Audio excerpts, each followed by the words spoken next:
Okay, so we're going to take a look at this prompt here about conflicts of the 1920s. So evaluate the extent to which modernization and changing beliefs led to an increase in conflicts during the 1920s.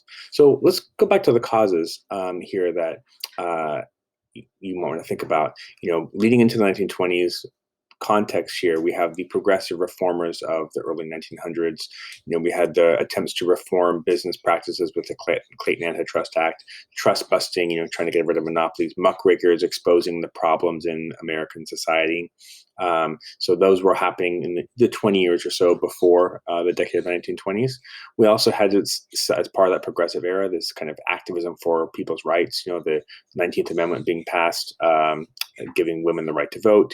We have the different perspectives of Booker T. Washington and W.E.B. Du Bois talking about African Americans and their struggle for equality and economic independence. And then we have also this growth of the middle class too. People had more disposable income. They had more leisure time. They had, and and there was more kind of this belief in systems and data and science and making decisions based on those kinds of things. They're all kind of the middle class ideas because the middle class were like managers and that sort of thing. So those are causes of the of what happened in the 1920s. So this is kind of the background that you would need to know the context for that. Okay, so now getting into the actual effects here. If you look at the categories here, if you notice the categories, there's conflicts over values, right? These are cultural conflicts, about kind of society and how society is functioning. There's conflicts over business and labor, so economic conflicts, and then conflicts over racial and ethnic identity, right? So conflicts over race. Okay, so let's talk about these different conflicts. So notice the commonality in these categories, because the modernization and changing beliefs creates conflict with the older, more traditional ideas.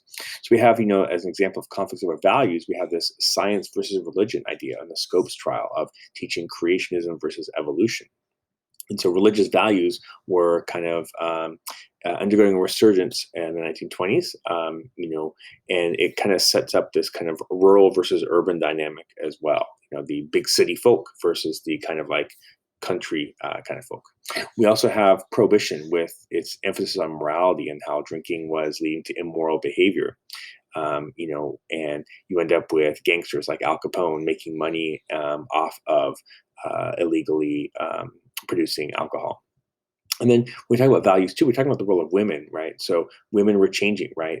They were because they had the right to vote. They had kind of taken some ownership over their own. Were able to take some ownership over their own lives. We have the proposal for the Equal Rights Amendment, which would amend the Constitution to get rid of discrimination based on gender. We also have, birth control, which was another way for women to take their independence, right? And when women control when they have children, right, they are able to do more with their lives, right? They're not limited to just being like a wife and mother. We also have pink collar jobs as well. These jobs that were just for women, like secretaries, typists, telephone operators, those kinds of things. That gave women an opportunity to work outside of the home. And then, values are always also influenced by media, and we see a growth of, the radio, movies, advertising, consumers kind of culture kind of sets the tone for a lot of these conflicts over values. The movies and advertising and radio are pushing this kind of more progressive view of values, and there's conservative resistance to that. They see the sex appeal of advertising, the glorification of smoking, drinking, dancing, music, and stuff in movies, and they see that as kind of corrupting society. So it creates that conflict of values. All right, so when we talk about conflicts over business and labor, economic conflicts, right? There's a return during this decade to the laissez-faire of idea of economic or lack of economic regulation, right? The presidents of the 1920s, Harding, Coolidge, and Hoover, all to one degree or another espoused the ideas of laissez-faire economics, of government should not step in and regulate. That was not their role. Leave businesses alone. You have, restrictions of membership of unions like the AFL. The American plan was considered to be was an anti-union kind of platform. This idea that unions were bad and not necessarily American. Bringing socialist ideas and that sort of thing. It's all part of that Red Scare. We also have new industries developing too. With cars and appliances. These are new ways that people can spend their money. It creates jobs. Right. So there's, the business is really still growing in the 1920s at a rapid rate.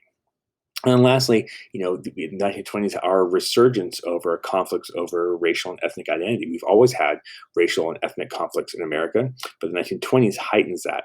We have a law passed, the National Origins Act, which is a nativist law, which is really an anti-immigrant law. It really restricts immigration because because nativists feel like the wrong kind of immigrants are coming. It's really targeting those Southern and Eastern European immigrants that had come around the turn of the century, because they were bringing different religions. They were Jewish, they were Catholic, they didn't speak English, all those kind of arguments that are anti-immigrant here.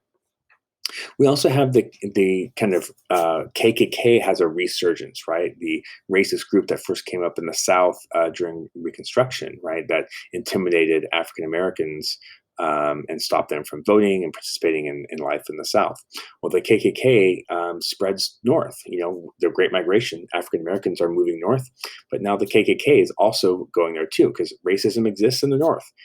Indiana was kind of a hotspot for the KKK, and the KKK wasn't just anti-Black; they were also anti-immigrant. Right?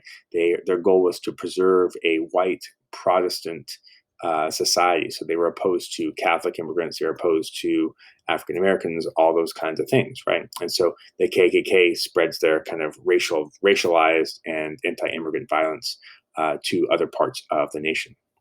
And then lastly, we have the Harlem Renaissance too. You have, Langston Hughes, the poet. We have the different kinds of art, the Harlem Renaissance. So while the KKK is rising and its anti-immigrant, anti-Black kind of racism is becoming more violent, you also have this growth of Black culture. And so those two things are happening simultaneously here. Okay, so all of these things are representing conflicts of the 1920s that I think are, kind of highlights this progressive new ideas as well as the tensions with the old, more traditional ideas of the 1920s.